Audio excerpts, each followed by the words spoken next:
Ladies and gentlemen, if I can, I'm not big on gavels, but I will call this meeting to order. We have a quorum. My name is John Tory. I'm the Mayor and the Chair of the Executive Committee. The Clerk has confirmed that we do have quorum, and so I'll call this first meeting of the Executive Committee in a new term to order and welcome everyone. I'd like to just, in particular, welcome back to the Executive Committee Councillor McKelvey, Councillor Crawford, Councillor Ainsley, and welcome back in a different context, Councillor Carroll, who I'm sure has been here before in some previous time, but not when I've been the Mayor. Years ago. And you're many, but you're most welcome here. And then, of course, to welcome newcomers to the Executive Committee, Councillor Bradford, who is not a newcomer to City Hall, and our new councillors, Lily Chang and Amber Morley. I think Amber is on the a bit virtual today. Where do we look to see her? Right. Behind it? Oh, I have to look back. Well, okay. Hello, Councillor. And I'd also like to, just because it's an important day in the first committee meeting that I've certainly been at, in the presence of now our newly appointed City Manager, Paul Johnson, and congratulations to you, or condolences as the case may be, but we're looking forward to working with all of you. And I welcome back all of our public service colleagues, and I'm looking forward to 4 years of productive work. I'm sure that we will get done on a host of items, starting with those we'll consider today. Today's meeting is being held with members of Council and City staff participating both by video conference and in person at City Hall in Committee Room 1. And this is a public meeting, so City Hall is itself open to the public and anyone is welcome to join us here. The public also can continue to participate electronically by video conference, and the meeting is being live streamed online at youtube.com/Toronto City Council Live. The clerk's staff have connected remote public speakers. We only have one. Is the person in the room or remote today? The person from Pontra? Remote. So we have one speaker only on one item, that being item 1.4, EX 1.4. So we will hear from that speaker online. The list of speakers can be viewed online by visiting the Executive Committee's page at toronto.ca/council and clicking the speakers box for today's meeting. I would ask for everyone's patience, although we're pretty good at this now, if there are any delays because of technical reasons over the course of the meeting. The City Clerk has provided all agenda materials via the Clerk's meeting portal. The Clerk's IT staff will be available to participants to help with devices. As part of each agenda item, I will ask members to raise their hand or unmute their mic if they wish to question staff or speak. I will then create a speakers list and will call on members when it is their turn to speak. When voting on an item or a motion, I would ask that members ensure that they turn on their video and raise their hand to indicate their vote. Members, this is a paperless meeting, and I want to remind you that you still must submit and have approved your motions by email. Staff are available at exc@toronto.ca to help with motions.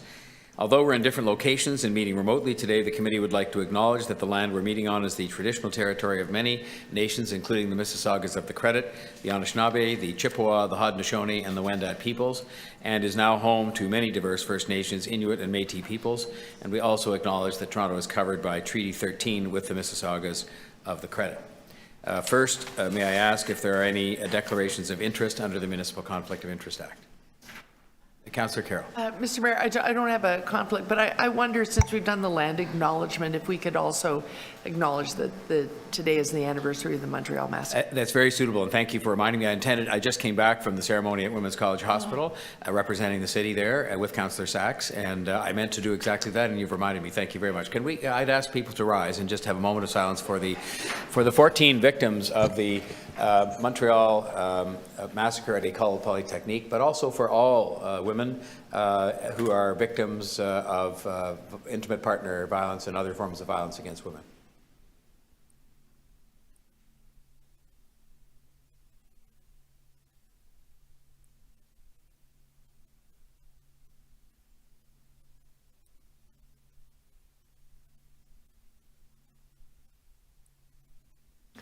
Thank you very much.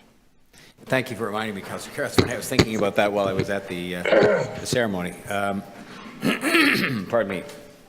Are there any declarations of interest that other members of the committee have? Because if not, I have one, and it will necessitate the Deputy Mayor taking the chair for item EX 1.1, which is the 2023 tax and rate-supported interim operating and capital spending authorities.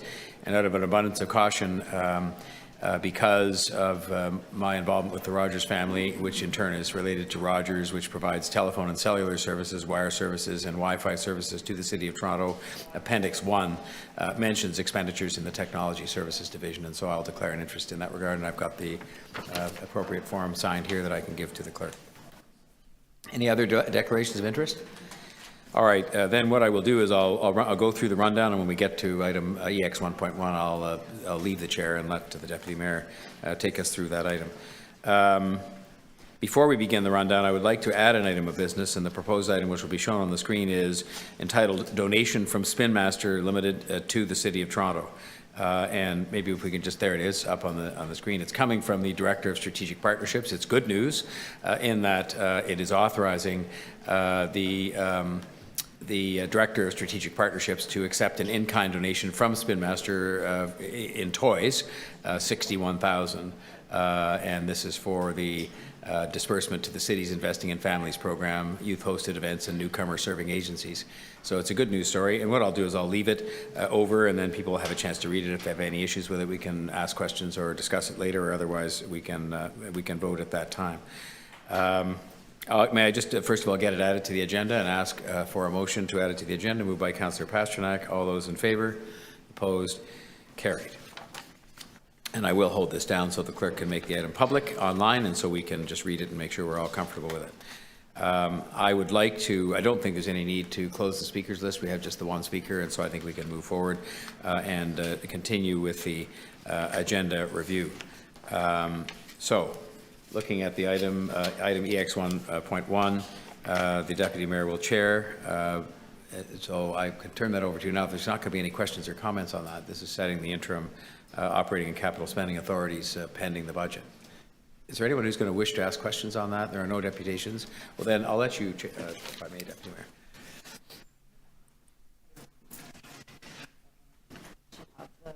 We do have some motions, and actually the Mayor wanted to vote on the first motion.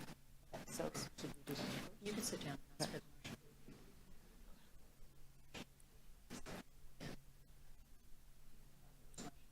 motion. And he can vote on Nobody it. wishes to speak.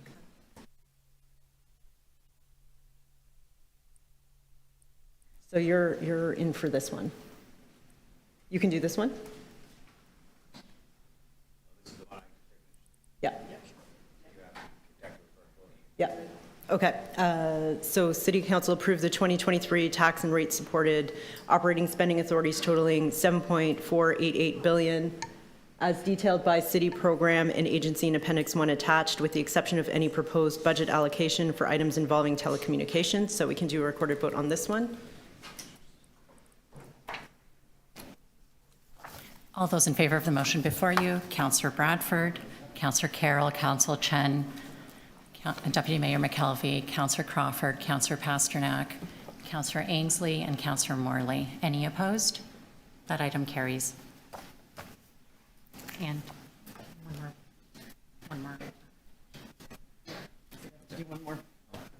Okay, put it up. City Council approved the 2023 tax and rate supported interim operating spending authorities for telecommunications. Again, recorded vote.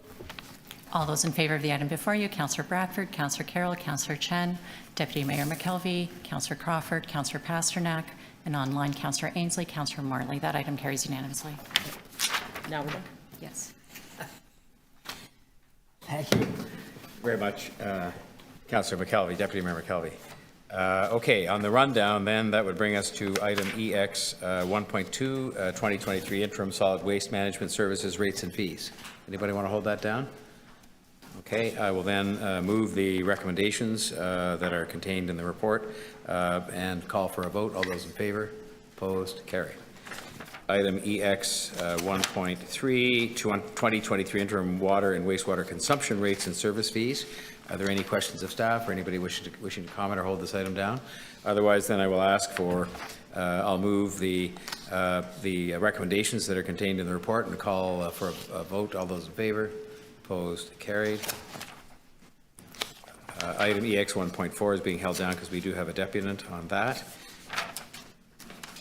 A little rusty at this. We haven't met for a little while.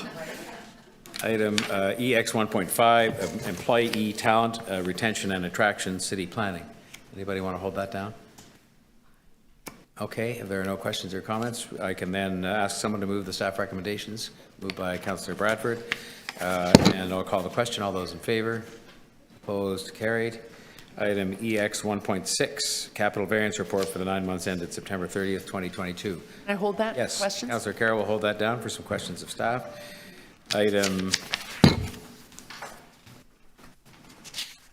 EX 1.7, operating variance report for the 9 months ended September 30th, 2022. Yeah, I'd like to. Also held by Councillor Carroll. It's dangerous when the former budget chief holds those things down.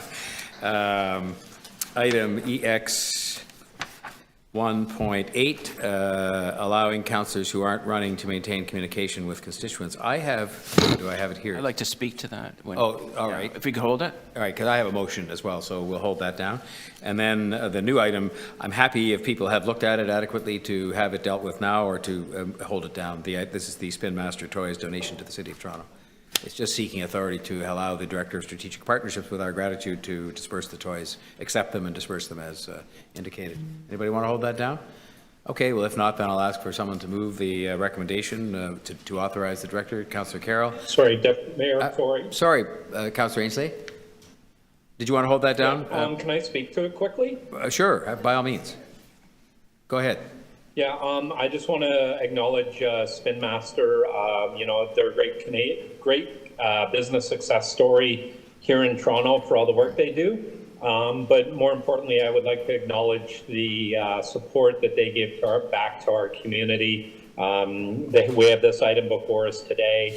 I've been to an event a number of times at the Liberty Grand, where they have a huge breakfast in support of the Breakfast Club in Canada. They have thousands of kids that come in on an annual basis. Every child leaves the event with a toy wrapped for Christmas.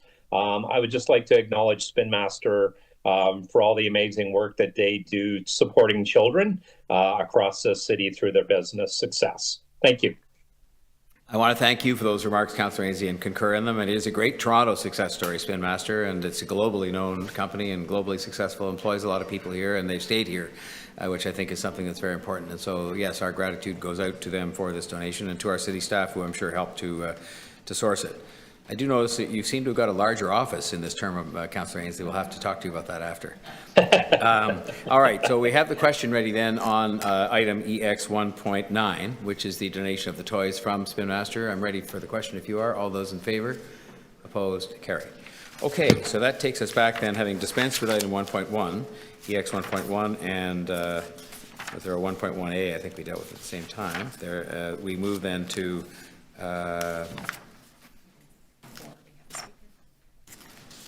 1.4, which is the, right, we're at 1.4, and that's where we have the speaker, who is, I have that here too. We have Kathy McDonald from the Federation of North Toronto Residents Associations, and I believe Ms. McDonald is with us virtually. Is Ms. McDonald there? Yes, I'm here. Thank you very much. You're most welcome. You have 5 minutes, and so please make your comments, then maybe some questions. Okay, thank you. Yeah, so Mr. Mayor and members of the new executive committee,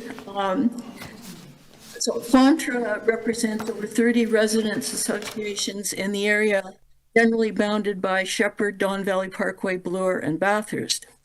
Like many across the city, we are extremely concerned about the legislative changes made by the province to the city's development approval system, which was introduced without meaningful consultation with the municipalities or the public. We note with great concern the significant reduction in public consultation in the revised development review application process, which will deprive the public of important information for consideration and will be extremely detrimental to the outcome. We strongly support the concerns raised in the report about the risks to build good city building outcomes, as well as the risk to cost recovery in the development reviews of development review services. We support many, but not all of the recommendations, and we want to note the following. Recommendation 5 calls for an increase in staff in reviewing applications. This is long overdue. Recommendation 6 removes the authority of the ward councillor to request City Council to consider certain site planning application. This provision has allowed for further consideration of residents' concerns in certain cases where they have not been dealt satisfactory with, and this authority should continue. Recommendation 6, the elimination of preliminary reports must not be approved. They are very important. They provide essential information to the public that's even more essential due to reductions in public consultation. Maybe they don't need to be put on public agendas, but posted on the website. This information is so important. Members of the public can then contact the planner directly with their comments. Some of the information provided in the preliminary report is reused in the final report. So it's certainly not wasted staff time to do this. Recommendation 10 removes the authority of the ward councillor to request that certain condominium applications can be considered by council that are otherwise delegated to the chief planner. We propose another option, that the ward councillor could provide information to the planner about concerns in the review process, and these comments could be considered and included in the record. While not mentioned in the staff reports, reported that a separate development division is to be established. We want to put out that we oppose this idea, as the review of development applications needs to be based on approved plans and policies in coordination with other parts of city planning and developing and implementing the plans and zoning bylaws is essential. Also, for all the this concept would apply to all the divisions reviewed in the that are involved in the review process, and also having a coordinating committee would be a much better solution. This ensures that staff are aware of the priorities and policies of their division, and they can be assigned to application in an as-needed basis, and also can work on the other work plan issues in the division. We also of the opinion that the city's investment in the end-to-end review and the concept keys does provide for this kind of coordination. My own experience as a planner in the past is that it worked very well. So don't separate development review from city planning. So those are our comments for today. Thank you. McDonald, and I would see if there are any questions of the deputant today. Anybody online or otherwise? Okay, well, we will thank you then, Ms. McDonald, and we will move on. And what we have is a brief staff presentation, and then we'll have questions of staff, and then we will, we'll go to from there.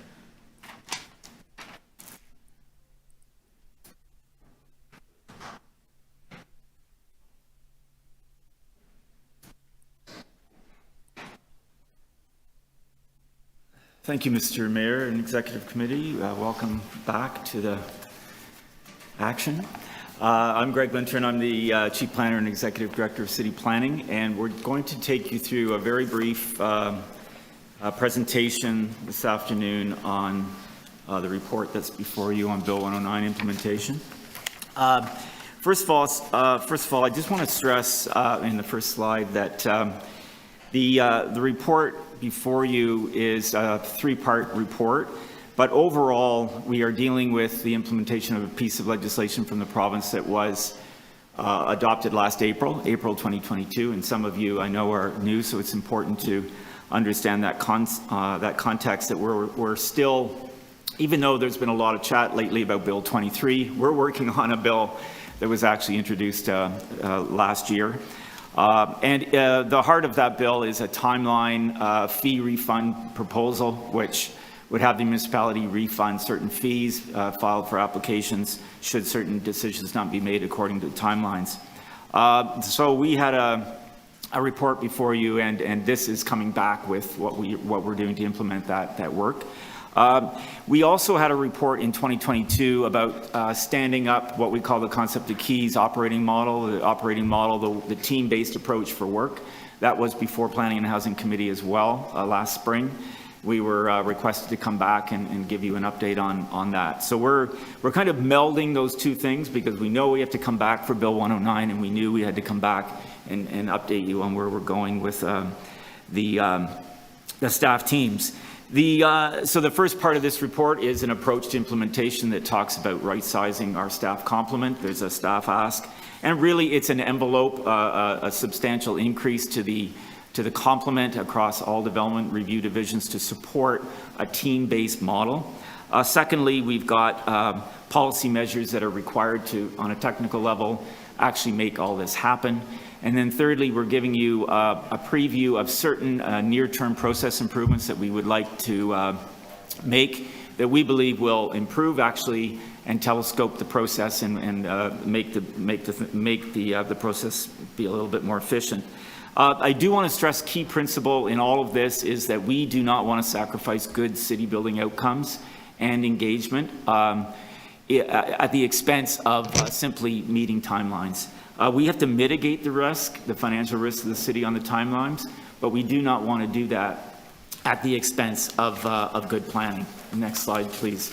The approach overall is an integrated approach. I think there's a lot of moving pieces to this, but this just simply gives you a sense that we are, this is a continuous improvement exercise. You're getting a view into this. It's in flight. There are a lot of moving parts, but they are integrated, they are comprehensive, and they're mutually supportive. And they include setting up the teams, as I noted. They include the process improvements that the report highlights, and importantly, reducing the administrative burden on the process. And importantly, new technology. Next slide, please. So what's before you specifically in the recommendation is aligning a number of authorities that we need to change in the official plan and municipal code to make sure that those process changes have taken effect. They are largely, in my view, technical. The next part of the report is really themed, in my mind, around better information sooner in the process.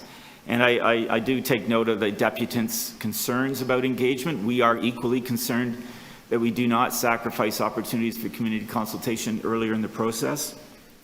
We've been very mindful of that, actually, and looking how to really minimize the impact of the new bill. Trying to find new, ways to actually front-end the process to make the incoming information that we're all dependent on better and more reliable, and make the system, both from a staff and an applicant perspective, more accountable.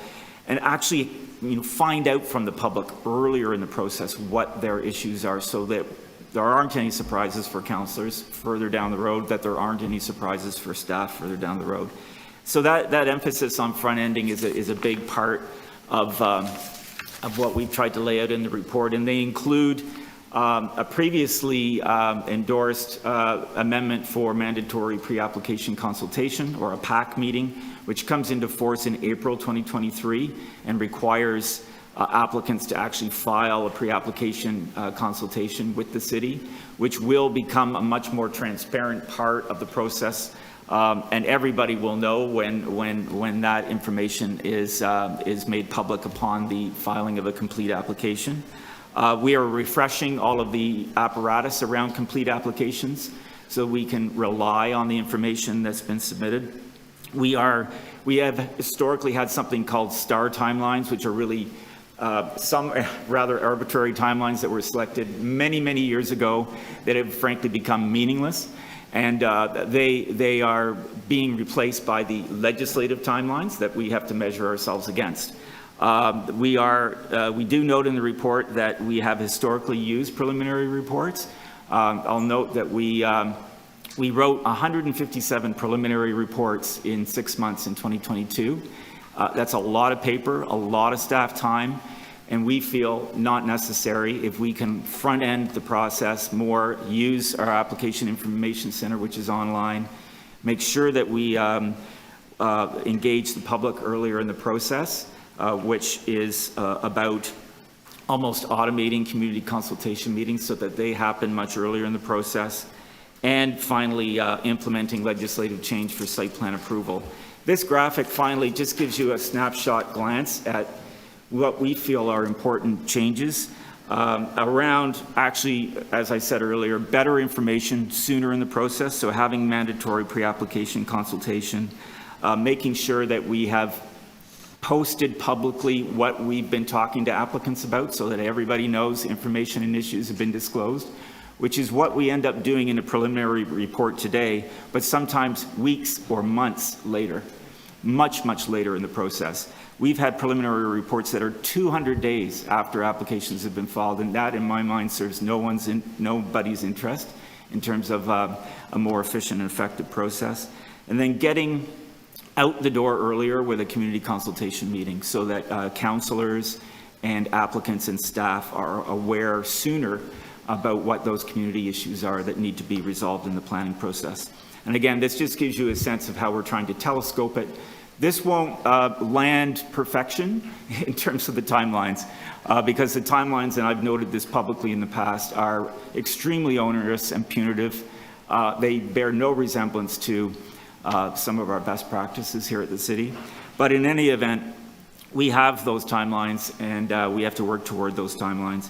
I will finally note that the Minister of Municipal Affairs, in writing the city last week, did note that they intend to introduce legislation to give us 6 more months on the timeline aspect of Bill 109, which would be helpful because we have recommended it in the report, and it will give us more time to stand up all these process changes. So with that, I'm happy to take any of your questions. We will move to questions of staff, and we can question, of course, the 2 members of staff who are in front of us on the presentation, or other members of staff on this matter. And I see, I saw Councillor Perks come in, but are there any? I don't see any other members of council here because we normally would start with them. So we'll move to members of the committee then and start with Councillor Carroll. Thank you, yes. So there's a lot of nervousness about eliminating the preliminary report. We heard it today. And it's just my opinion, but I think some of it stems from depending on who's looking, and you know, often it's people into retirement and so on and so forth. If we're going to move to the community being really reliant to get to know the application on what's on the AIC, is there you know, ongoing improvement going on in terms of how we display on the AIC what we're looking at, so that it's really accessible to someone going in there for maybe the first time? Here's a development in my neighborhood. I'm not in a growth area. What even is an AIC? You walk them through how to get there on the website, and it's kind of daunting. Yeah. Yes, and through the mayor, I think you're making a great point that we are increasingly relying on technology to be not only an information source, but a customer-friendly or client-friendly information source. We are anticipating some near-term additional improvements to the AIC. As well, as I indicated, this is a continuous improvement initiative. We are very mindful of the need. If that is going to become our main platform, it is one of the great information sources that we have today. You can go online and see applicants' drawings and applicants' studies. You can see them today, but its functionality should be continuously improved, and we're mindful of that. Okay. And I think as we rely on it more, I mean, people can go and find a preliminary report now online, and it's a little bit circuitous in itself. If we can promote and make the AIC, you know, the main source of information and repository of comments and interaction, I quite believe that it can become a central place for that information. Okay, I got a lot of my questions answered by having a briefing beforehand, because there's just so much in here. Would I be right to, I'm trying to I'm trying to actually describe that, having asked you a lot of questions about really specifics, does it really come down to this? You can tell us a certain amount of the refinements today, but really, not until we're living Bill 109 are we going to know. You're going to have to do more things. You will have to live it, and then you'll know how far we are from meeting the province's deadlines. And there may be more changes, but they'll really all be based on just trying to hang on to those fees and still provide a transparent process. Am I sort of framing it the right way? Yes, I think that's very fair. I certainly get reminded to not go too deep with my answers because we have so many ideas about making this better. And committing to a detail in front of you may not have the technology answer quite ready. But the whole spirit of this, as I indicated, is better information sooner in the process, maintaining transparency. In fact, I think improving transparency, because people will know once someone has a pre-application meeting, files a fee for that, if they decide to eventually file an application, that information that we previously shared with the applicant will be posted online. So people will know the history of the conversation, if you will. They'll know that the city was approached. We have all kinds of devices to maintain our relationship with local councillors, which I think is vitally important as the city changes at a local level and a citywide level. That connection that planners have with local councillors' offices is really vitally important. I have a no surprises rule that we try to adhere to, so that you're informed at the same time that the public's informed, so that you're not getting the call, not knowing what the public's talking about. So these are some of the background principles to where we're headed. I had a third and last question. I don't know if there's time. Oh, great. And this is one that I asked you to think about in advance, because we're hearing this bubbling up in the development community. No one will admit that they asked for this change if their development fee gets refunded back to them. They all say, oh, we didn't need that. But what they do suggest is something that you indicated they've been asking for a long time. Their suggestion, if you're going to be worried about meeting staff time, and you can only hire so many people into the city, is there any work looking at, if we find we just can't meet those timelines, is there an inroad where we start to rely on third party to come in and review some of the studies that they have to bring forward, so that rather than just keep hiring and hiring to meet the deadline, while we're refining the process, we rely a little bit on third-party consultants to come in and help make sure that we get processes through in the right amount of time? Sure. So through the mayor, certainly the thrust of this is to enlarge the permanent staff across all of the development review divisions, because the city simply needs the capacity to perform these tasks and actually to grow our capacity to understand the issues. It's only becoming more complicated. So to have a more robust understanding of long-range planning in Toronto Water, to understand the implications of functional servicing literally downstream, it's really important to grow the capacity in those divisions. Nevertheless, there are instances where we rely on third party already, whether they be for soil remediation, noise and vibration studies, various specialties that the city may not have in-house or wants to get a third-party opinion, because staff may have an opinion and the applicant may have an opinion, and we need to test that. So I would say certainly we will continue to keep our eye on opportunities for peer review and third-party usage when and if it's appropriate, and it's something, again, that we already use. And there could be opportunities in all of this streamlining to see greater use of that in the future. Thank you, Councillor Carroll. Councillor Bradford. Thank you. I didn't see any. Was there? No, it's I all think right. Deputy Mayor was first. I haven't seen a list of anybody yet, so we have you next, Deputy Mayor McKelvey, and the No others? problem. Okay, and Councillor Pasternak. That's fine. I'll keep a list. Yep. Go ahead, Councillor Bradford. Can you just speak maybe sorry. to the preliminary report? Can we use this so that we're actually having better planning going forward as opposed to what we had? Like, how can we really maximize this pre-application stage instead? Well, through the mayor, I think the pre-application stage, relying on the pre-application stage more robustly in some ways. One is having a conversation with a checklist with the applicants, which is what we are already road testing in Etobicoke, York, where we're piloting the pre-application process.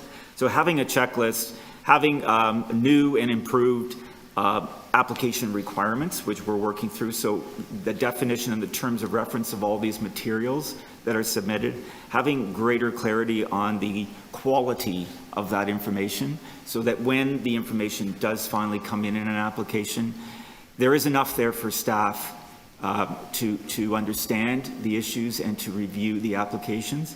So investing more in a front end instead of discovering that obscure issue 3 circulations down the road. 9 months down the road, someone discovers something that could have easily been discovered if that incoming information was more robust. So spending more information up front before you file. And I would add that gatekeeping, quite frankly, a little bit more than we have. So if someone files an application and they cannot comply with the complete application requirements that the city will have, we send the application back, because the clock is ticking now. The clock is ticking on the refund. So if we embark on a process where the review has started and the information is not complete or reliable, then it becomes on us instead of on the applicant. So we need to share, it's a shared responsibility, but we need to put the onus on the applicant to make sure that the incoming information is good quality. I'd say in all seriousness, if you can use an expression other than gatekeeping, that's come to have a certain connotation that I think is not representative of what municipalities actually do. And no, fair enough, fair enough. Yeah, I'd say that half in jest, but seriously at the same time. Yeah. Councillor McKelvie. I will say guarding then. Thank you for the clarification. Can you just speak to this additional 6 months and why that is necessary for us to ask for that 6 months delay for the refund of fees? Through the mayor, we asked for the 6 month in the report in a recommendation. We also asked for a stop the clock mechanism in the report, because inherently in the application review process, applications are with the city or they're with the applicant, like both sides are doing work. So we asked for those. The 6 month is simply a practical request to have more time, because otherwise this goes live on January the 1st. We are in the process of making all of these process improvements, and the impact certainly would be lessened if we are able to be further into the year and be able to be standing up more of these process improvements. It would also align with our pre-application process that goes live in April. So it actually put us in a better stead with the new pre-application process that we are starting. And what is the status of your discussions with the province on that extension? So the province, in the letter that the city received last week pertaining to larger budget matters, the province did refer to their promise to introduce legislation probably in February when the House comes back, because the House is rising this week. When the House comes back in February, to introduce legislation to amend Bill 109. The actual timelines are in the legislation, they're not in the regulation, which makes it a lot more difficult to change, but they have indicated to us that they would. So how do we deal with January? Well, I would hope, and we would advocate with the province, that it be retroactive, so that anyone who files, and I think if, reasonably speaking, developers would know that if this change is on the coming, that they wouldn't pursue fee refunds, and knowing that this change was going to be made, I wouldn't think that they would. Okay, thank you. Thank you, Deputy Mayor McKelvie. Next, we go to Councillor Bradford. Thanks, Mr. Mayor, and thanks to your Chief Planner for all the work on this. Couple sort of specific questions. Page 10 of the report refers to the bump up provision around site plan, and then you go and talk about it in the changes to the legislation and the municipal code. How often, And that for folks is when a councillor will take a site plan and bump that up for approval at city council or community council rather than delegated authority. Now that sits directly with you. How often did that take place? Was that fairly routine here? Was that exceptional? It was, through the mayor, that was very exceptional. It rarely took place. I think the possibility of that was more of an issue, that it might be bumped up. Notwithstanding that, though, Councillor, the legislation has already been changed. So all we're doing in this report is updating our municipal code. The legislation was actually changed July the 1st, 2022. So council no longer has the authority to bump up. So even if it wanted to, it couldn't. Why did those things, in those exceptional circumstances when they were bumped up, what was the rationale or the driver for doing that? Well, I think they were exceptional. They didn't happen that often that I'm aware of, but certainly the Planning Act anticipates or regulates site plan as an issue between the city and the applicant. It is not really a third-party matter, and it is only appealable by the applicant. It is not appealable by a third party. So it is.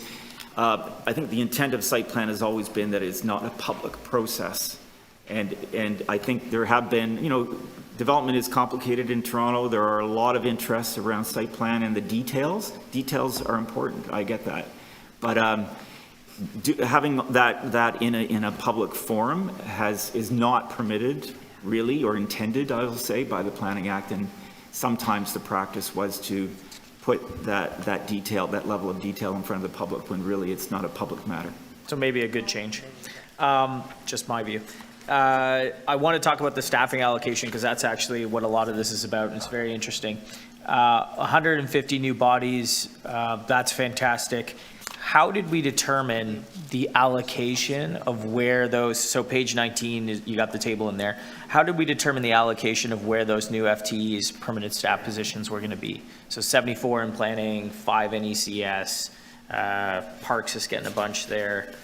How did 24, how did you decide where those positions were going to go? So or who made, I don't even know who made that decision, but. Yeah, so through the mayor, we worked with our teams across the city, first of all, with the resources from Concept to Keys, and all of the staff across the city were interviewed and consulted. We have geographic areas that all of you are familiar with, Scarborough, North York, Etobicoke, York, and Toronto East York. So the service delivery is on geography, and we went to everyone involved in that. We looked at the staff ratios, director, manager, staff teams. There are, and everyone's probably aware that they have a manager team across the geography. Some districts have 2, 3, or 4, maybe 5 manager teams. So we looked at that, and based on those ratios of manager, senior planner, developed pretty standardized staffing ratios that we feel would support those teams. Looked at the volumes, looked at the performance opportunity, looked at opportunities for professional development, looked at an equitable distribution of files, looked at frequency of issues. Some issues like— I want to tee up on that, and just watching my time here. Yeah, That's okay. Do we have a sense of, in the application cycle and when it goes to all our different commenting partners, do we have a sense of where some of these applications, I don't want to say sit, but spend the most time on the desks? That sounds stagnant. I don't mean stagnant, but where it goes, and maybe because it's complicated, it takes the longest time. Do we have a sense, and is that reflected in where we're putting resources, or no? I think that was certainly part of it, and I was going to say that, for example, where we have most applications, substantial applications have a functional servicing report. We need people in the ECS and Toronto Water to review those reports. So we certainly looked at that.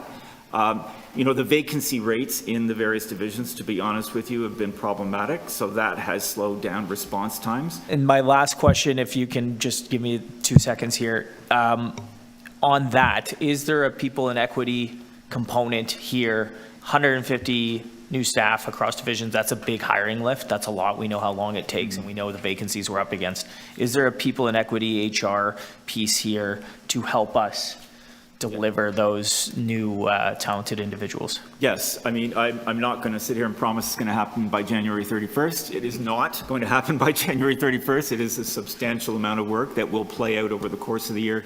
I also want to say that we're going to monitor it. I don't think it would be prudent to go all the way right away. So it will be staged and phased so that we can measure performance and a response and how it's actually working and rolling out, and we'll do some assessments along the way. Okay, thank you. Thanks, Mr. Mayor. Thank you, Councillor Bradford. Councillor Pasternak. Thank you, Mr. Mayor. I just wanted to follow up on some of Councillor Bradford's questions about staffing. They're referred to here as new hires. Are these filling vacancies, or are they augmenting existing complements? Through the mayor, they're augmenting. It's an additional complement on top of existing complements in the various divisions. And it's all cost recovery initially through the reserve, and then ultimately through a fee review that would happen 23 into 24. So last I heard, we have 2,300 or 3,300 vacancies across the city. Is this based on filling that gap, or is this based on adding more staff to, and I'm sort of asking the same question twice because I didn't quite get your... No, it's fair. I mean, this is about right-sizing the complement. So you are not only, we are continuing to address the city's vacancy issue, which has certainly been chronic in high turnover professional positions across many divisions. So that's certainly part of it, is continuing to hire up. We have, for example, I think 85 positions right now in 25 competitions. So we're always having, to do that job. But this is about right-sizing the complement and creating development review teams. So having geographic teams that have representation from all the development review divisions so that they can focus in a new team-based model on application review as a team. And it is a different model. We've been piloting this in Etobicoke, York for 1.5 years, and we are in the process of rolling it out in Scarborough, North York, and Toronto, East York. Okay, now on that same issue, you seem to say that this complement is cost recovery through the application fees or through other sources. The application fees seem to be at risk at this report. So this staff complement does it really have a funding source? So through the mayor, that is accurate, that there is a risk, and the report identifies the risk. So we're going to have to manage that risk around not only staffing up. That's why the delay in the fee refund is important to us, because it allows us to measure the impact of this. But certainly the refund approach of the province is a risk that we will continue to have to manage. And I indicated at the beginning, we don't want to sacrifice everything just for the sake of meeting those timelines. So we have to put as much attention as we can on maintaining or achieving good outcomes in this process. That's why it comes back to this team model being a good idea. So it's been touched on a couple of times, the elimination of the preliminary report. So when that would come to Community Council, there would be an opportunity for members of the public to view the document, to depute. Although a motion doesn't have to be moved, certainly a discussion about catchment area, and of course the negotiation over setting of a date for a public consultation. You're saying all of that can go? Yes, through the mayor, we're looking to telescope the process because we only have so many days to a decision. We've got to find ways to economize the timeline. We feel that all of the information that's in a preliminary report can be made available to the public much earlier in the process through the Application Information Center. It's all public, it will all be publicly available. The execution of a community meeting can be automated so that you know as a local councillor that within a certain number of days of filing an application that the community meeting is coming, like it's established, an established pattern, if you will. For example, for Committee of Adjustment, there's a calendar for the meetings. We can set up a calendar with local councillors, and you know that your meeting night is Tuesday night, or your meeting night is Thursday night. So we can actually make it more efficient for your calendar and for the public calendar to manage this process, not as a bespoke one-off process, but as an automated process that actually people can schedule around. So on that point, are planning staff under instructions not to hold in-person meetings across the city? We've been continuing to undertake consultations on a virtual format. The city manager's office is reviewing the city's engagement practices overall. I believe a report is expected in the spring of 2023. So for the time being, we're continuing with virtual consultation. It has had and I think will continue to have certain benefits in terms of executing consultation in an efficient manner. And it doesn't mean that we can't supplement that virtual consultation with in-person consultation. I've certainly advocated with councillors, let's have an open house about all the applications in that area of that ward offline from the applications so that there's more public engagement going on. So there are other ways than just the virtual meeting that we can supplement that engagement, which I think is important to do. Okay, thank you. Thank you, Councillor Pasternak. Councillor Crawford. Thank you, Mr. Mayor. I guess in its simplistic terms, this legislation is about just pushing things or trying to get things through quicker through the application process. I hear time and time again when I'm looking at applications and more specifically on things like urban design that developers complain that it's the back and forth with urban design, the conversations that go back and forth that tend to slow the process down considerably. And so when you're looking at this legislation, so urban design is one, but there are other areas that, again, tend to go on for weeks and weeks and months and months. And I'm not saying it's necessarily urban design's, fault into that. It's a back and forth. But how does this legislation look at, if you want to call speeding up or pushing forward some of these planning, I guess, concepts and the back and forth that we deal with? Because I know urban design is one of those that I frequently hear the challenges from a developer going, if we could just get this thing done so much quicker, we can move this forward a lot faster. Right. So through the mayor, certainly the whole operating model that we're suggesting, the team-based approach, would include urban design. So making sure not only our urban designers who are assigned in that area, but others from other units and other divisions participate in that conversation. Having proper issue escalation procedures and timelines around issues that arise so that things don't get parked or things don't get stuck. I think part of any process engagement, whether it's the private or public sector, is around the apparatus, the administrative apparatus that you have around these processes of review. So through the operating model and C2K's administrative support and application coordinators that actually help the team advance the resolution of those issues. This is all with a view to managing and having accountability, greater accountability for when things get stuck. Thank you. And just to clarify then, I think it's recommendation 6, 8, and 10. They all talk about removing the authority of a ward councillor. Now, is that part of the prescription of the legislation that these recommendations are here before us? It's, I think 6 is removing the authority of ward councillor to request chief planner to submit site plan. But specifically the ones on the ward, that's part of the legislation that we're required to. 6 is the legislation. You don't really have a choice with 6. Which other ones did you mention? Well, there's 8, again, to remove, the 3 of them that talk about Yes. removing the authority of the ward council. We really don't have a choice in that. This is something that So number 8 is consultation with the chief planner. It's not public consultation, and it refers to a very obscure section of the municipal code that I'm not even aware, I wasn't even aware was there. I don't know that most councillors are, where you could call planning staff to talk about whether or not something's complete.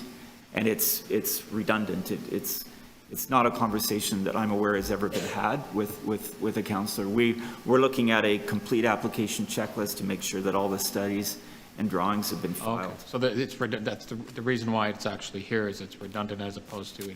Yes, I would say that it's rather technical and redundant. And then the other one, I think, is 10, to remove the authority of the ward councillor for applications which approve blah, blah, blah. Just if you could maybe comment is for the rationale behind that as well. Yes, number 10. Michelle, can you help me with number 10? Sorry, Michelle Driley is also here Again, from our office. we have no choice. We have to do this. That's what the question is. Through the mayor, this one, Councillor Crawford, is actually not because of the legislation, but it's to help us keep in line all of our practices on different application types with the change to site plan application. We took a look into this one. This provision has not been used for the past 10 years. So again, as the chief planner mentioned, a relatively obscure clause that we are looking to clean up and ensure that Okay. we're making our practices. So it just makes sense to be doing Yes. this, opposed to we have to do this. Okay, thank you. Thanks, Councillor Crawford. Any other, Councillor Ainsley, Councillor Morley? No questions? Okay, I just had two actually. First, I'm sorry, was there someone else? Just had a quick. Oh, I'm sorry, I didn't see you put your hand up there. Please go ahead. Yeah, go ahead. That's okay. I know I'm behind your head today. I apologize for not being in person. Thank you, Chief Planner, and I just wanted to take an opportunity to ask you to highlight for us some of the benefits that you have noted of this team-based model. And I know you mentioned it. Yes, so I believe the question was just to highlight some of the benefits of the team-based model. I think one of the central benefits is providing the administrative resource that currently doesn't always exist. Right now, planners and for that matter, staff from other divisions are not as well supported as they could be. So we've, through the application coordinators in C2K, we've added that administrative support so that there are tasks that are either labor intensive or oversight or project management tasks that can actually be undertaken by other staff that free staff up and the subject matter experts up to do the work they're hired to do, which is to review the content and nature of the application in front of them, to undertake conflict resolution that would be supported by an escalation procedure when issues get stuck, and actually to take team accountability. I think it's one of the principles that we've established with C2K is folks not feeling alone in solving a problem. Basically, that actually the team-based model is a lot healthier way of people coming together and seeing issues to be solved as something that everybody owns and everyone's accountable to solve. Other questions, Councillor Morley? Okay, thanks very much. Other questions by members of the committee? Okay, the one I had just was this, if I could, Mr. Linton, which is that there was some reference from the one deputant that we heard from today to us not approving, and I remember in particular recommendation 6, for example, to remove the authority of the ward councillor to request the chief planner to submit site plan application. Could you just perhaps just trace through whether there are any of these that, I mean, we could say we don't approve it, but at the end of the day, I think I'm pretty certain that the vast majority, if not all of these changes that are contemplated by these recommendations are required by law for us to make, but I just wanted to get your clarification because the deputant did say that she advised us we should not approve some of these. Yes, yes, Mr. Mayor. Recommendation 6 is actually aligning the municipal code of the city with legislation that's already enforced by the province. The province has already taken away the right of city council to approve a site plan. We previously had a bump up provision. That's been removed, and we're simply cleaning up the municipal code to make sure that it aligns with the legislation. There are some of these recommendations that are advocacy. They're around the nature of asking the province to do different things. There are certainly budgetary approvals in here, complement approvals. There are matters that align the municipal code with the various aspects of the process improvements that we've put forward. Preliminary reports was never a decision of City Council. It was always something that the city did by practice. So really not asking you to approve or disapprove of that. We're just letting you know that actually there's a better way to do this. There's a better way to do this process. So, okay, I think that answers the question vis-a-vis, I hope, if she's still watching, which I'm sure she is because she has great interest in this. Can certainly follow up with her as well. Yeah. Happy to do that. Thank you very much. Councillor Chang, please.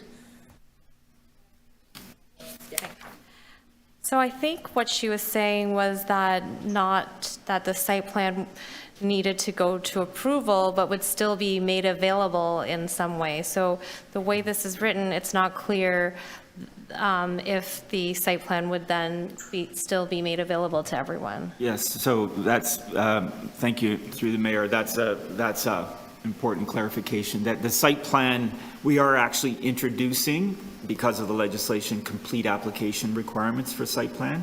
Site plans will follow the same submission rules that we will set up for other application types.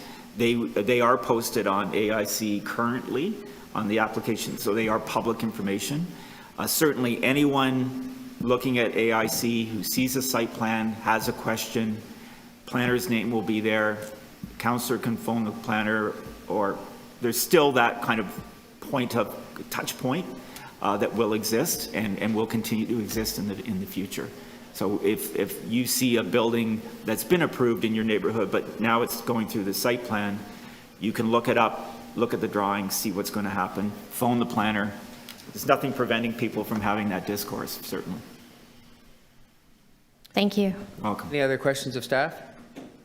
Okay, if not, I'm quite happy to put together a speakers list. I will speak in due course. I'm just preparing an amendment now, just so that you know that we'll put into, add to item 3, recommendation 3, the commitment that is contained to delay the implementation of the refunds and so on, just to incorporate by reference the letter of November 30th from the minister that says they're going to do that, just so it's in our own recommendation. So I'll deal with that when the time comes. Are there speakers on this matter otherwise? Councillor Carroll. Yes, I submitted a motion in advance. I think the clerks have it. This is to do with the question that I asked the chief planner about for me, this is if we need the capacity. This is an option that I think we want to leave in the hands of the planner in consultation with division heads involved in the development review process. Just consider expanding the use of existing or adding third-party peer review consultants through an approved roster to support timely review of appropriate technical application requirements as the development review and operating model transformation continues. And that we've all been through this. I'm really concerned that while today we're going to adopt adding to the team, adding these amazing resources, and the item that comes after this one is very welcome to keep the exodus from happening, and that's wonderful. But I worry about our timelines. Even if we succeed in getting this July date, I understand there's good reason to believe they will go along with the extension. I worry that we'll get to the end of the year 2023 and we still don't have the gaps filled and all of the new positions. And so we start to lose these fees. And I think that, I think we can rely on the development community to be pretty forgiving initially. They know how much we've been trying to do to streamline through concept to keys. They know, they read every page of the end-to-end review, and we're happy that we were pretty honest in that review about what we thought we could improve. So we were well on the way to trying to make this a better process for them anyway. And so I don't think everyone is going to watch the clock and apply for a review. I'm hopeful that while the potential is that we could lose all but 2% of the cost recovery budget that pays for our community planners, that we won't lose that much. But that being said, it is hard for people to understand our painstaking HR process. And so if we get to the end of the year and we're a long way from filling those members that we're adding to the team, I just want to leave the option in the hands of the chief planner to start looking to some of the third-party consultants in the community. Most of them we already use, as the chief planner described, for some of the expertise we need. Those may be the same reliable firms we could go to when we say we're getting snowed under here and we're going to start to lose application fees right, left, and center. I suspect that while we are transitioning over to this 109 world that we're going to live in from now on. I'm not sure that everyone will come rushing in. Today, if you say, I'm fed up with you, City of Toronto Planning Department, I'm going to the OLT, you're lucky if you get a hearing date for the end of 2024. That's how far behind they are. And so I have a feeling that they're willing to go along on this journey with us, see how much we're trying to improve the process. That's a hard thing to do while still maintaining the transparency for the community. And they know we have to maintain that transparency, or every application will be very, very painful in the community. And so I think if we show that we're making every effort to change over to a Bill 109 reality, somewhere within 2023 and early 2024, that I am hopeful that we just have to demonstrate we've used every lever we have to try and get to those timelines, and they won't punish us by simply wiping out our planning budget. Because heaven knows that's what the legislation has actually facilitated. If they wanted to, the development community could just, with the stroke of a pen, wipe out all but 2%. That's what the report tells us. $77 million to $80 million just gone of what used to recover and operate planning. They know that if that happens, that certainly would not speed up getting to yes. That would create some sort of crisis that leads us up the steps of Queen's Park. It doesn't lead us to yes on their development. And so I'm hoping that they will come along as an industry sector on this journey and really partner to help us get to where we can achieve what they want to achieve. Because if they're sincere about what they say, we want to build housing, you need houses, how can we do it more rapidly? That it should be done in that sort of collaborative, we're doing everything possible to get there. Thank you. Thank you. Other speakers on this? Okay. On her motion, or? Oh, well, you can ask a question of her as the Yes. mover, or you can speak yourself. You can do both. Well, I You want to ask questions on the motion? I don't know what I want to do, what category it fits in, so maybe you can tell me when. I just noticed on the staffing, and this is maybe to do with the third party, but I don't see someone whose job is like a process engineer, process logistics engineer, right? So we're trying to streamline, and there's an area of expertise that's really about looking at all the pieces and how can we, so while a city planner, so I'm not sure if that person is in this complement, or is that an outsourcing piece that we can make an amendment for in your piece? Well, I've left that because that there is sort of a concept to keys team that suits that purpose. But where we so often hear that comments coming back and an application moving to the next step, we so often hear it's, I've submitted my report and I'm not hearing back. And that's because all the divisions have to comment, which is why you don't just see 150 planners, you see 75 planners, and all these divisions getting some backup as well. But at the moment, if for some reason building services is getting 7 new people, what if we can't hire them? They've got something they have to review, and there's no one there to review it because the HR process is just not getting those bums in seats fast enough.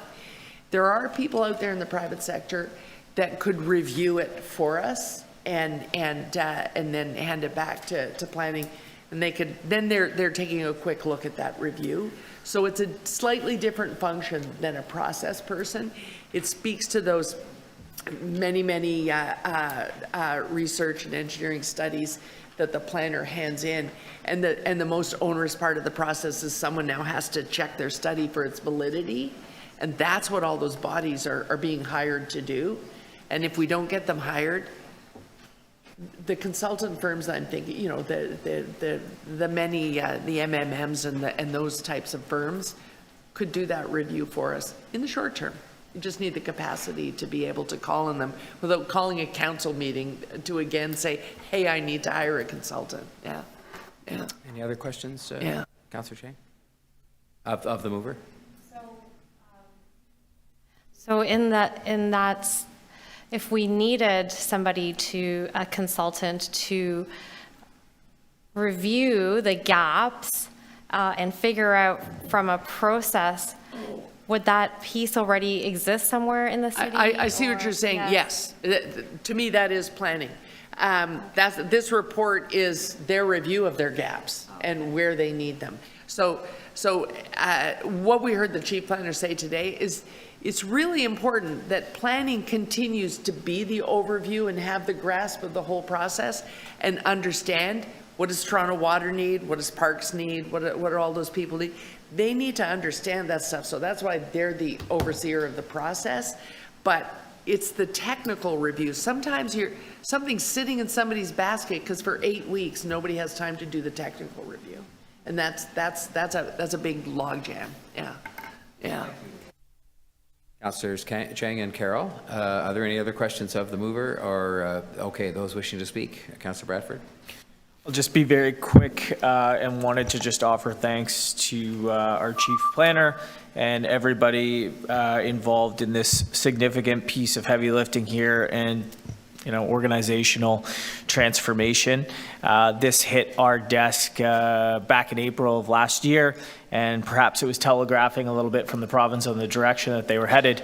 I think, interestingly, all of us agree that we need to see process improvements, that we need to find ways to unlock more housing more quickly.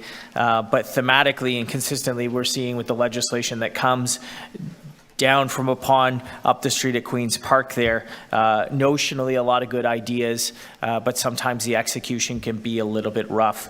So what we have had our staff here do and a whole of City of Toronto response is provide a response that I think is very thoughtful and aims to... Could we just have you hold for a sec? I'll put this on pause. I guess the technology's gone down, and so the public listening outside wouldn't be able to hear you, so... or in the room, somehow. Mainly comments for the staff. We've had a problem, and the switchboard was flooded with complaints that they were watching your speech. Yeah, so if you just hang on for 1 minute. Pictures are just for show at this point. I'd be the Councillor Ainsley's still there. His head's moving. Councillor Morley. No, she's still there. Indeed, she's reading something. Anyway, just hang on 1 sec. This is one of those technical difficulties we have to ask the public to understand. It's that hybrid life. That's it.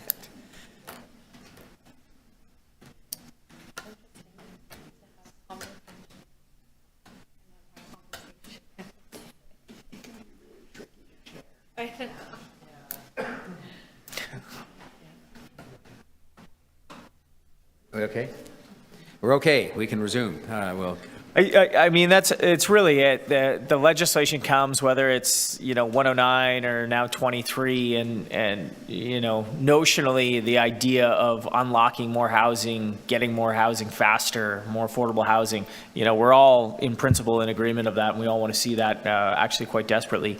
But the execution of that leaves a lot to be desired, and so these folks and our civil servants here at City Hall are completely jammed.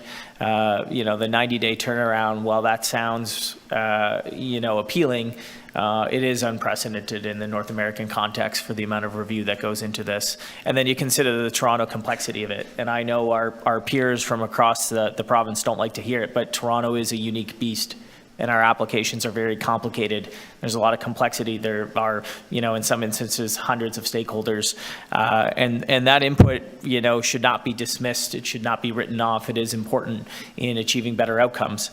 So, we're going to work towards that. And I guess my hope is that with the additional 150 staff, with the conversations we're having about the new growth and development unit and our approach to reviewing applications, all of this in its entirety, we're sending a strong signal up the street to Queen's Park that we are here to collaborate. It would be better if we could do that up front, but we are here to collaborate, and I'm hopeful that they'll take note of these changes. We can continue to lead for the province. We can continue to do the heavy lifting of approving more housing than anybody else combined, carrying that water and making sure that people have places to live.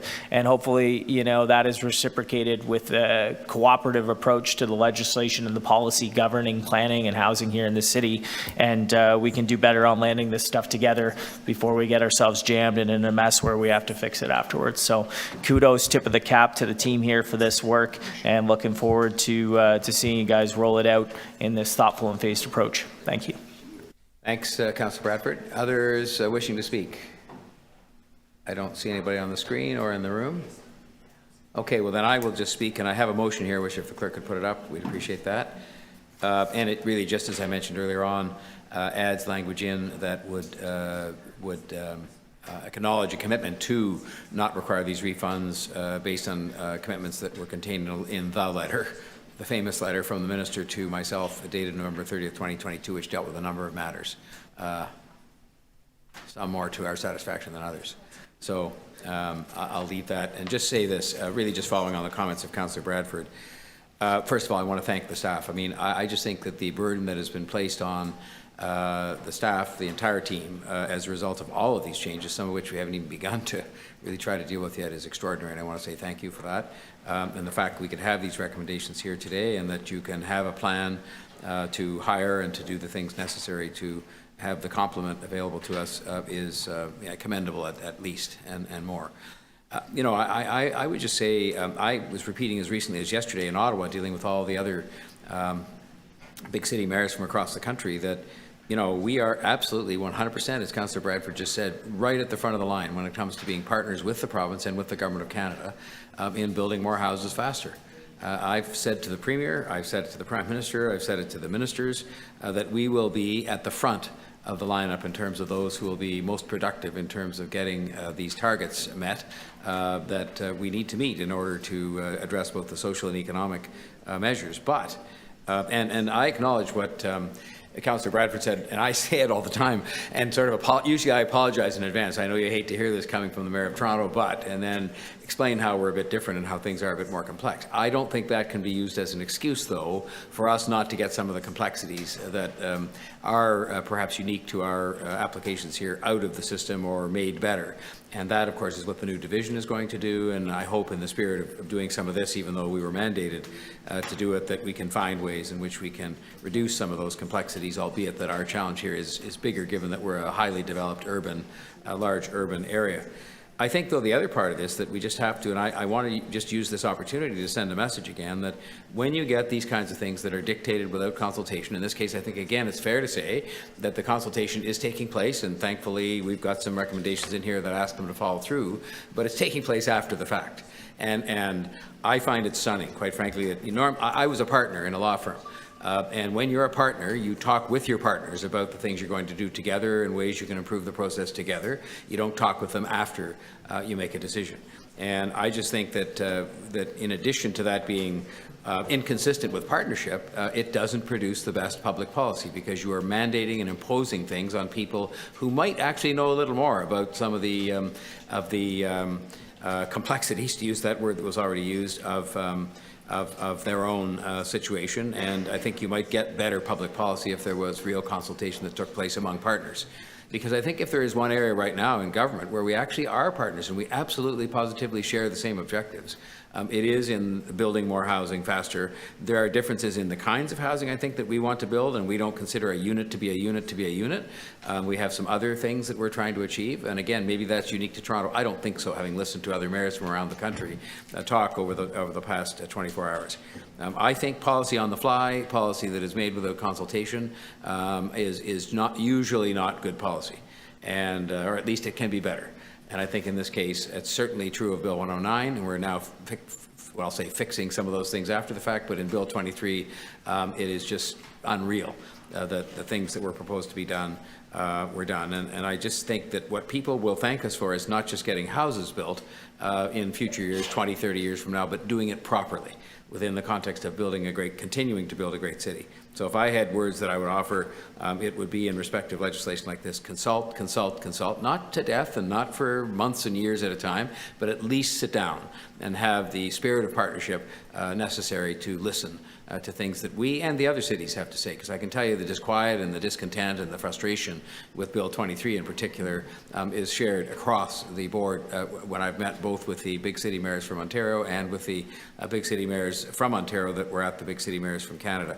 And I will tell you, not that it makes us feel any better, big city mayors from other provinces in Canada are facing the same thing: unilateral action taken without consultation by provincial governments who, for whatever reason, and I think we can all, what's the word I'm looking for? We can all speculate on what that is, are just doing these things. So those are my comments, and I commend this small housekeeping motion to you.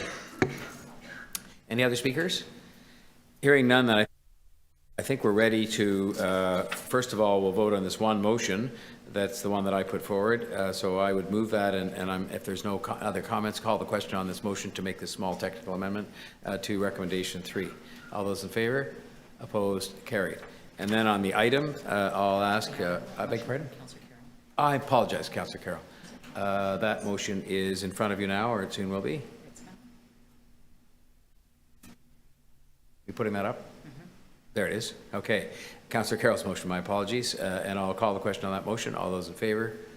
Opposed? Carried. And I'll then ask on the item again, all those in favor? Opposed? Carried. Okay. Now, where's my agenda? Oh, there it is. I've got this.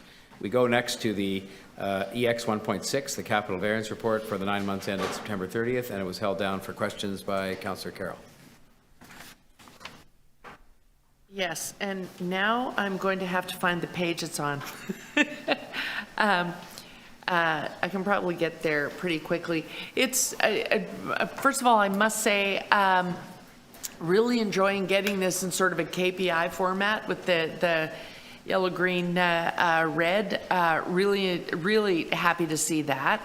And the explanations are all sort of straightforward, but there is one that concerns me, and I'm really glad to see that Ms. Romoff is still here, because I was a little surprised at to see the replacement technology for the class registration system.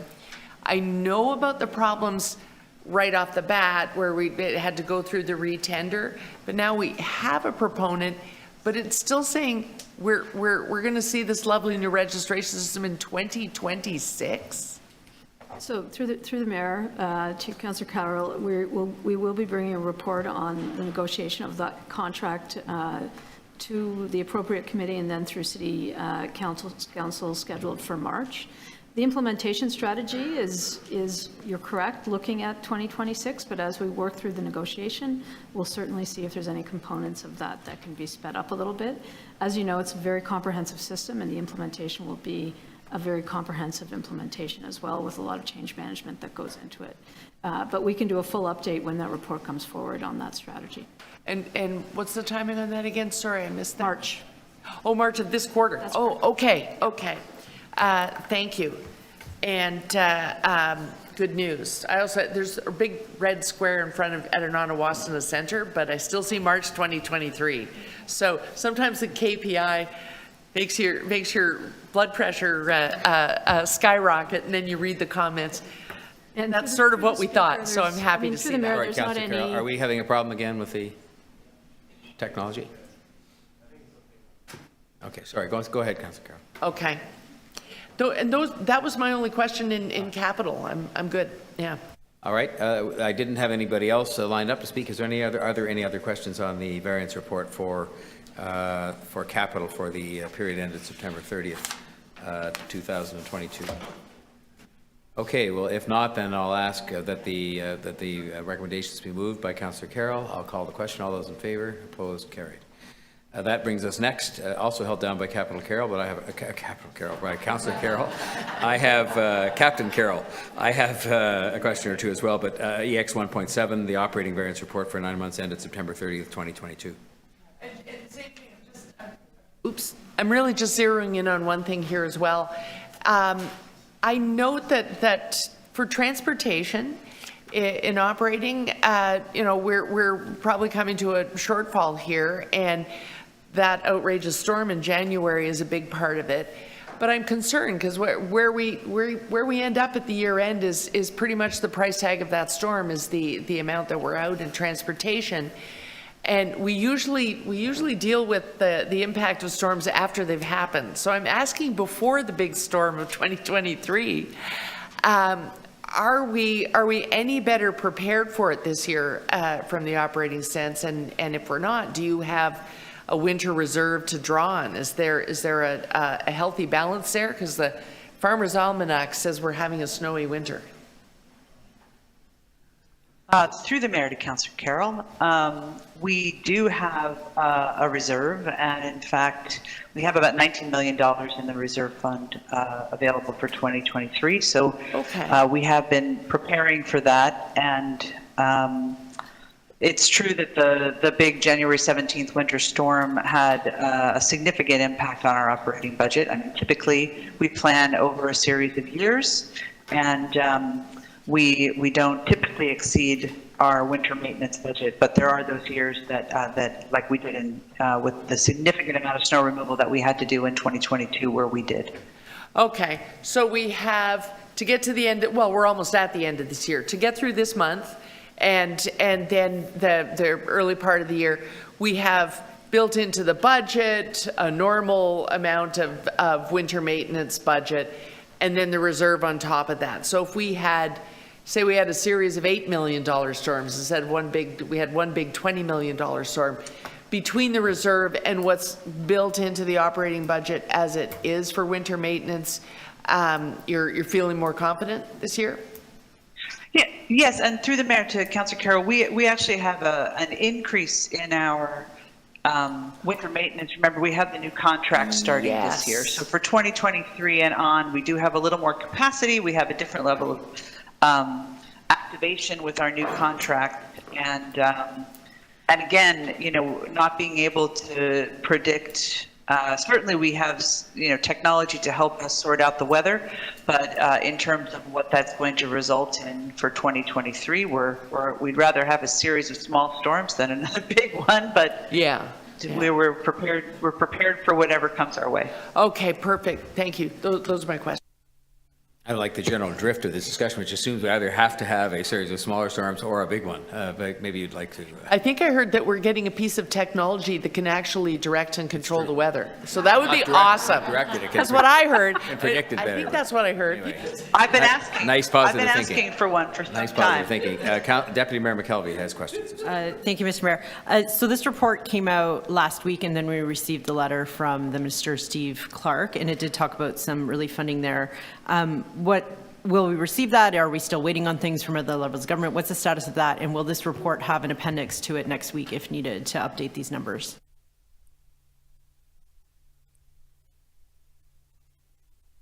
Through you, Mr. Mayor. Hi, Deputy. We haven't received the money necessarily. We have received the commitment, which allows us to plan appropriately for the remainder of the year as well as going into 2023. So we will have to fulfill the conditions in the sense of the proof that's necessary to support our pressures that we've claimed. But there is some optimism that the third that they reference will be coming our way. Okay, thank you. I'll address that when I speak to this matter, if I may. So are there other questions of staff on the operating variance report? I'm looking at the screen. I see Councillor Ainsley, no questions, and Councillor Morley, no questions. Okay. Speakers. Councillor Carroll. Well, I asked the question I asked because we get confused sometimes. We're so conditioned to reserving for our capital that we have at times had a snowy winter, which this is apparently predicted to be, and get caught short because it's. Well, Councillor Crawford could tell us there are times when the budget is so tight, and this is going to be another one of those COVID years, where to actually top up that reserve to the extent that we really should for the extreme weather events that now happen is really a tough thing to do in the budget. So I think what we've got to get into the habit of it at the 9-month point, really making sure that we're ready for what's coming our way and get back into that discipline, because we had a couple of years there where we were just plain lucky, and I think we've got to be ready for extreme weather. And this one bears stopping to look at because it's on the operating side, which is unique. Thank you. Thank you, Councillor Carroll. Are there any other people wishing to speak? Okay. If I may just say, let me just pause, reset, run.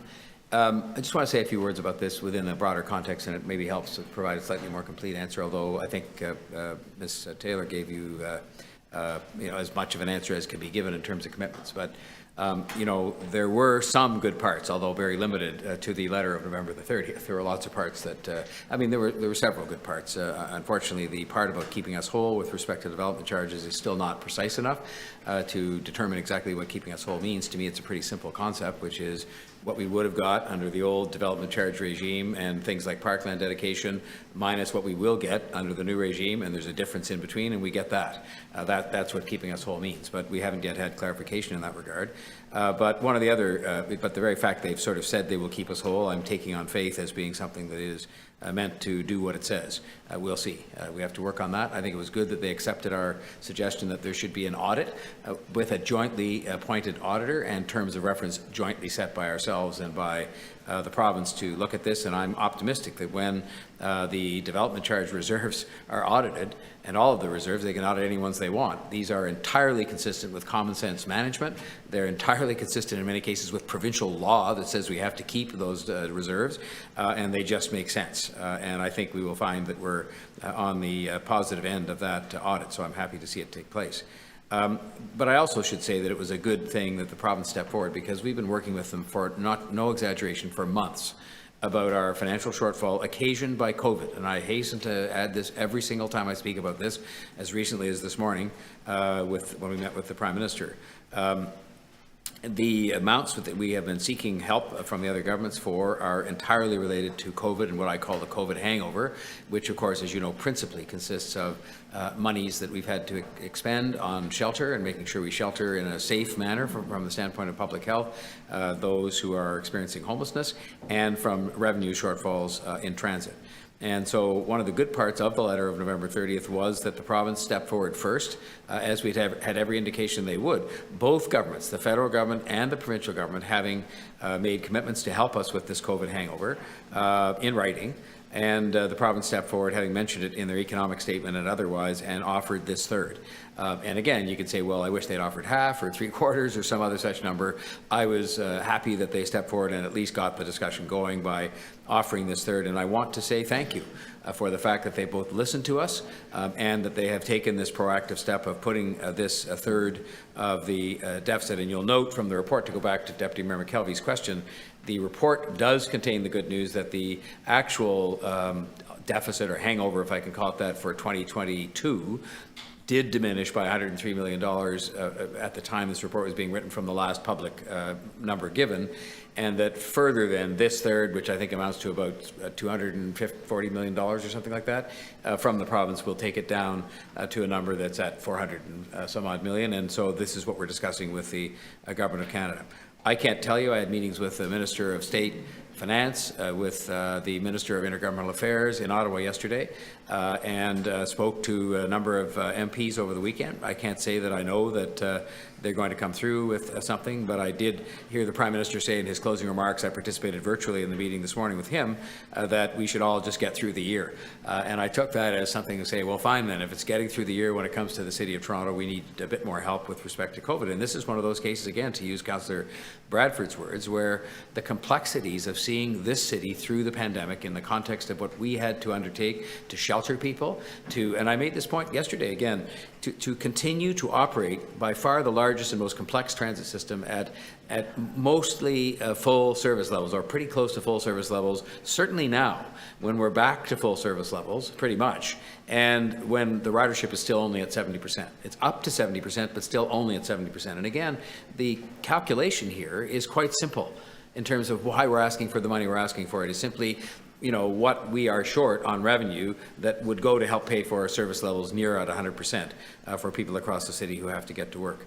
And so I will just say, and I'm sorry if I'm boring any of you, because you've heard me say it many times before, but any public occasion or private occasion I get to say this, it is fair, it is sensible, it is not from profligate spending, it is entirely COVID related, and I expect that the Government of Canada, and I say this respectfully, I expect that they should be willing to undertake in the interests of the good health and the economic recovery of this city to support us with respect to this COVID hangover, at least to the extent that the province has indicated they will.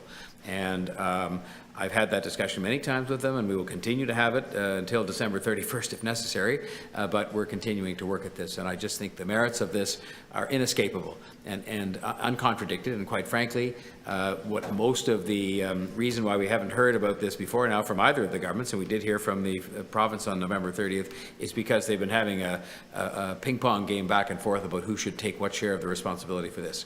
And I don't really, when I say I don't care about that, that's not my business. I just think they should together indicate, which they did in writing, that they will stand behind what they said in those letters and help the City of Toronto through this period of difficulty that is extraordinary and unique to us as the biggest city in the country with the most complex needs, the biggest transit system, the biggest shelter responsibility, among other things. So thank you for your patience listening to me, and that message wasn't directed at any of you. Needless to say, I think you all agree.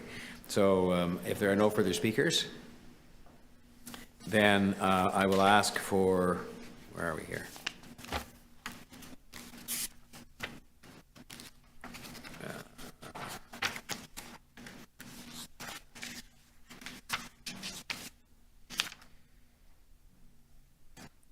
I'll ask for maybe Councillor Crawford if he would move the recommendations coming from the Chief Financial Officer and Treasurer to do with the operating variance report. And he's moved, and all those in favour, opposed, carried. Okay, last but not least, it brings us to this matter that I held down, which was just this matter because you hadn't had a chance to read the motion that I put on the table as new business, which is to refer this matter of... This is not the new business item. It's the one that was on the agenda. Oh, I'm sorry, it isn't the new business. This was on the agenda. The new business was the toys. This is on the agenda, and it arose out of a letter written to do with the matter of newsletters and websites and whatnot for people who are retiring from public office at the end of the term. So I'm happy to have any questions of staff, if there are any, before we... Mr. Mayor, could we have it on the screen, because sure. I haven't got my portal open. Oh, I can't get my portal open. Okay, here comes the motion that was on the agenda. And it's to refer the matter to the City Manager and City Clerk for consideration and consultation with the Integrity Commissioner, along with a request for clarifications on the role and duties of elected officials and city staff, including responsibilities around public communications and consultations during the election period and election blackout period. The reason it includes the role and duties of elected officials and city staff, there was some confusion and frustration, I will say, at the time of the election period beginning as to exactly what we could all do and couldn't do, and there were clarifications issued and various things, and I think it was just an honest sorting out. But I think there's a need for that to be better clarified for next time, which is 4 years away, and better to clarify, based on the letter from Councillor Fillion originally, what happens, if anything, with regard to people who are retiring from public office with regard to newsletters and websites and so forth. And so we'll get these three learned people to help us with that. Go ahead, Councillor Carroll. You know, I don't think I need to amend the motion, but I just want to ensure that you mean in your motion by responsibilities, you mean ability to deliver service. Yes. That it's really clear. Because I'm agnostic on the communication issue, but suddenly to be unable to address a constituency service call was quite shocking. So as long as that councillor's responsibilities, it really means ability to deliver service. No, I think we what I think we should do, Councillor Carroll, maybe is just take the word around public communications, just say including responsibilities, public communications and consultations, because the responsibility speaks to the service requirements we all continue to have during. Just said responsibilities, public communications and consultations to examine the role and duties of public officials and elected officials. Thank you. I think that actually makes it a little clearer. So I'm quite happy to see us remove the word around and just have it say responsibilities, comma, public communications and consultations. Let me just do this in an orderly fashion. Do we have any questions of staff? If not, then I can take I just want to speak to the item. Oh, yeah, that's fine. Well, then Councillor Bradford, I think, is going to speak to the item as well, and then you can, and we'll proceed. Go ahead, speak. Go ahead, Councillor. Thank you, Madam Chair. So I think what Councillor Fillion was driving at was he felt constrained as someone who was not running again in the ability to service his constituents on a very polarizing and divisive issue in his ward that was emerging during the election campaign, and that was the introduction of a homeless shelter at Novotel at North York Civic Center. And we also ran into the so-called gray area. It's important to remember that we have an election period, we have a blackout period, we do not have a writ period. And people were confusing, even my own staff and public service were confusing what happens in a writ period at the province and at the federal government does not happen here at a municipality. I was told by an MPP who was not running again that she was getting all her personal items out of her office because once the writ drops, she is not allowed into her office at all. In fact, they're no longer MPs and MPPs when the writ drops. That is not the case here. We continue to operate as city councillors, and our constituents expect us to deliver the high level of service that they've come to expect.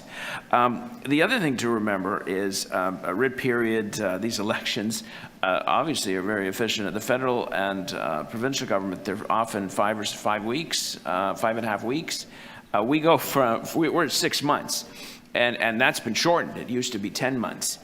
So there's no way we could take on the same kind of restrictions of an ability of an elected official not to have the freedom to serve their constituents. I bring to your attention an email. I'm not going to mention who's involved here, but this came up at the local level in York Centre, and where we started asking what was going on here. So here's the email to city staff. I was wondering if you'd be able to shed some light on a couple of matters related to the blackout period. There seems to be confusion among city staff about what is allowed and what isn't. Number one, in the email below, transportation staff seem to be under the impression that during the blackout period, our office would not be engaged regarding transportation matters. Would you be able to shed some light on this? Well, secondly, on another matter, we heard from one of our bylaw inspectors that they wouldn't be able to do site visits during the blackout period, and on top of that, it got worse. They wouldn't talk to us during the blackout period. Now, I have the rules in front of us for election guidance for both public servants and elected officials, and most of this is of a material nature.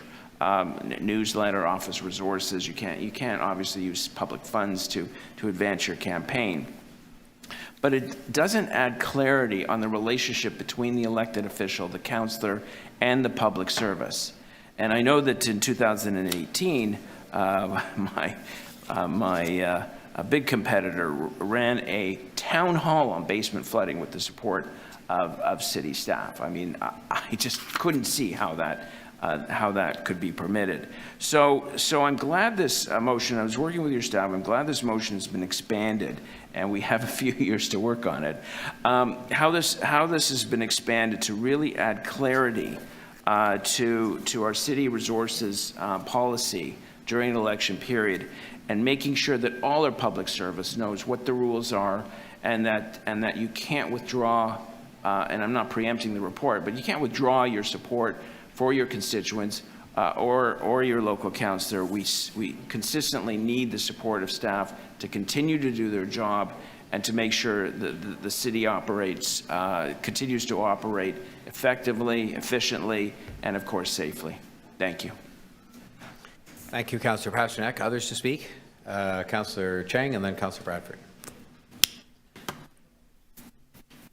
So I just want to add that just because someone is retiring doesn't mean that they become neutral, because sometimes the retiring councillor is endorsing someone, and then the communications can allude to things that would be reportable to the Integrity Commissioner.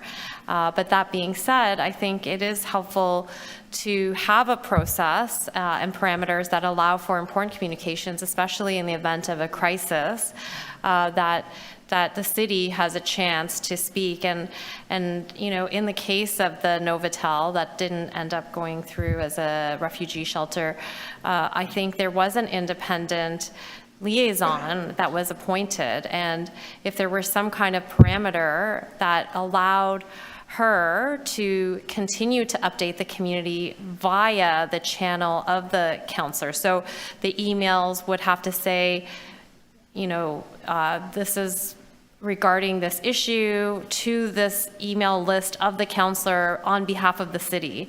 I don't know if that's a possibility, but to be able to tap into that email list, which is very important in a crisis, but not allow the person who still may have political motivation to communicate a certain way or frame the issue a certain way, which I did experience myself. So, yeah, that's just what I wanted to share. These are the kinds of things we hope the city manager and the clerk and the integrity commissioner will help us with, and maybe suggest some mechanisms, and I hope you'll communicate with them. Yes. You're quite free to do, to make that kind of suggestion, which is sounds very sensible. Great, thank you.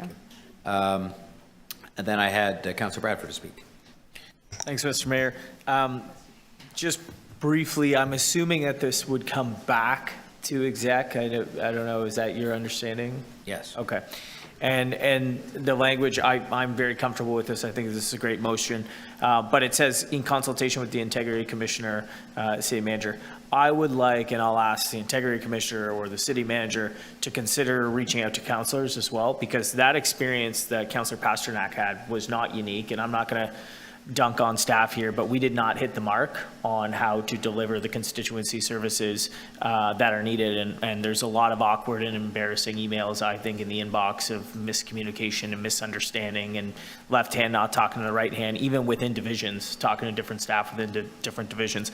Everybody knows who's done this job, the extent and the volume of work that is perpetually underway, and it doesn't stop because we have an election. And Councillor Pasternak's absolutely right.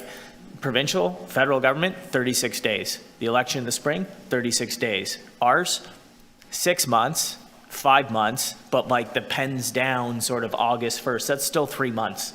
And people do not accept that you can't talk to them about a stop sign or a speed bump or a bench in a park or a dog park issue because, 3 months, we have an election. So I'm not campaigning on it. And the intention is not for people to be campaigning on it, but the expectation, you better believe, is that that stuff is still moving forward and getting those, almost what seemed as dismissive emails that this stuff wasn't on that's not okay. So I want to make sure that there is communication, just checking in on what the experience was like wasn't good. That's why we need to clarify it. I'm glad this motion is here, and I'm definitely looking forward to seeing what comes out of it when it comes back to exec. Thank you. Councillor Carroll. Sorry, I now I do have to speak to, I was listening, I was hoping somebody would, to me it comes down to this, and again, I'm agnostic on the communications. I know that the integrity commissioner and probably the city manager have real opinions on that, and so you'll help us with that. But for me, I struggled at times. I had to really intervene on behalf of my constituency staff to make a staff member understand that we're grown-ups here, and we understand the difference between a follow-up constituency matter and I'm starting something new. And it came down to me, I had 2 things happen within 1 week where the answer was no to both, and only one of them should the answer have been no. Because when you're out in the hustings, this stuff comes up. Hydro was here last year and they made a mess of my driveway and I can't get anywhere with 311. I have to deal with that. And I did not appreciate the runaround I got about it. I had the ticket number and everything, and I really got the runaround. Councillor, as long as you're here, I wish we had a dog park. I'm grown up. I know that the answer to that is great, but we're gonna have to talk about that after the election. I'm sure you can understand. I can't start a brand new project in September of an election year. We can handle that. We just would love it if it was in policy so that we could, if we got stuck on a phone with a staff member who hadn't read the policy, we could refer them to it. It's not a huge amount of work we're looking for. Yeah.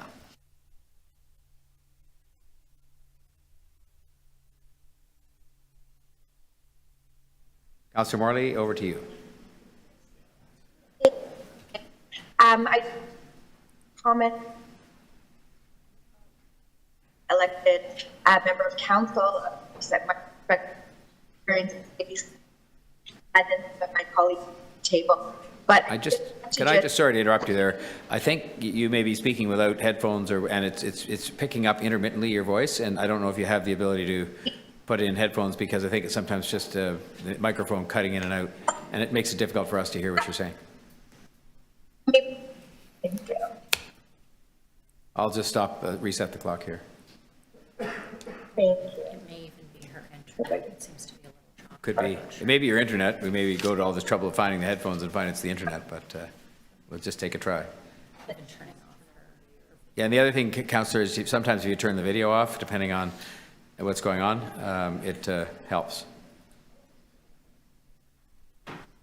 Me a bit better? That sounds better. Just try again. Sounds better? It does, actually, yes. I think that is better. Okay, wonderful. Great. Thank you. I'll try to keep my comments brief here. But I was just pointing out, as a newly elected member of council, my experience, as a candidate and with some of the discrepancies on our policies, probably different than my colleagues around the table. One of the things that is of note for me is that there is quite a discrepancy, or quite a difference between the campaign period and the blackout period. And it's been noted in the media and by others that there is a huge incumbency factor, right? That is a reality and has been a challenge over the years. And so I did want to point that out, but more specifically, maybe a friendly amendment or just something for consideration as staff look into this issue is the period of time between the election day and when new members of council are sworn in. That also seems like a bit of a gray area where the former councillor is still empowered, has the resources, has the emails, has the access to be supporting ongoing constituency issues in that moment. And I just note that, again, as a new councillor, we had a backlog of about 150 or more issues that came in between October 24th and November 14th before we were officially, set up at City Hall to take care of these things. So I just think it's worth giving a little bit of attention to that period as well, and providing some direction for new members and those of us who are working through that, so we can clearly communicate and manage the expectations of the public as well. Those are my comments. Thank you, Mr. Mayor. Thank you, Councillor Morley. I'm in the process of having my motion amended to include the period after the election, before the swearing in or before the term is up. So I think that's a very smart suggestion. While we're at it, then I think I had Deputy Mayor McKelvey next. Thank you, Mr. Mayor. I know we're all really kind of putting down staff here for what happened, and I do want to recognize that we had a few really, really rough weeks, but I think we did get there eventually, and things did get better. So I think this is really about acknowledging for the next time how we don't have to have that growing pain again. And I will say, I think one of the things that really opened staff's eyes were when they weren't wanting to give me responses to things.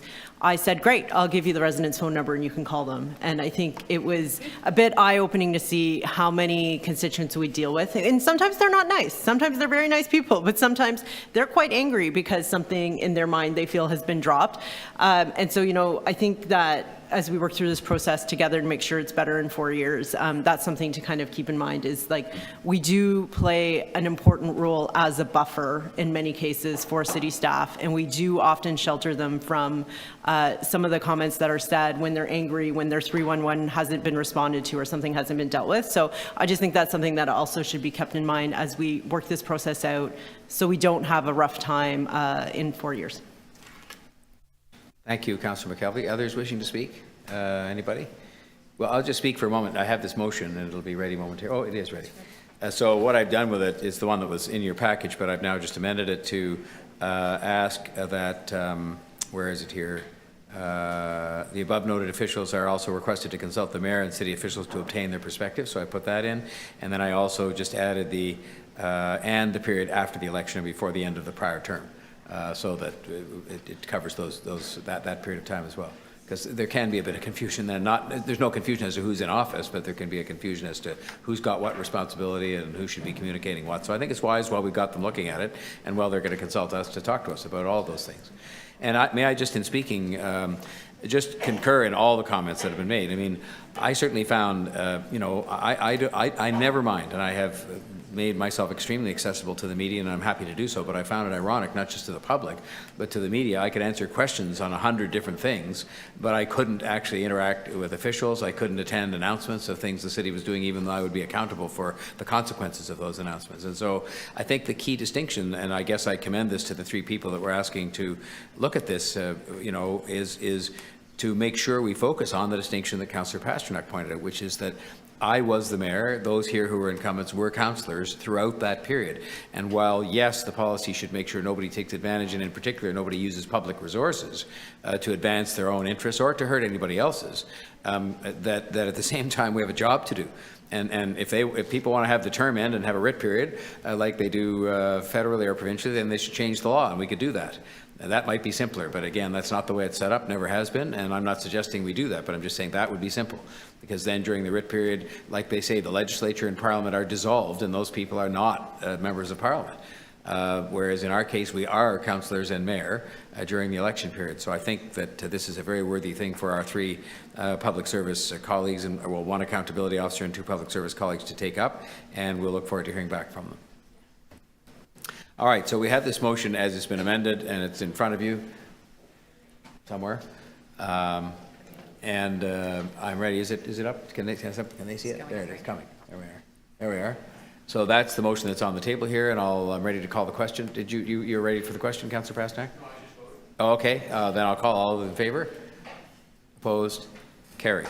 I believe, because we dealt with the Spin Master matter earlier on, I believe that brings us to the end of our business for today. For the benefit of Councillors Cheng and Morley and Bradford, we went really easy on you today in terms of executive committee meetings. One deputant and a 2.5-hour meeting or whatever, but that's okay. It's a good way to ease into it. It will get worse. Anyway, I thank you all very much, and the meeting's terminated.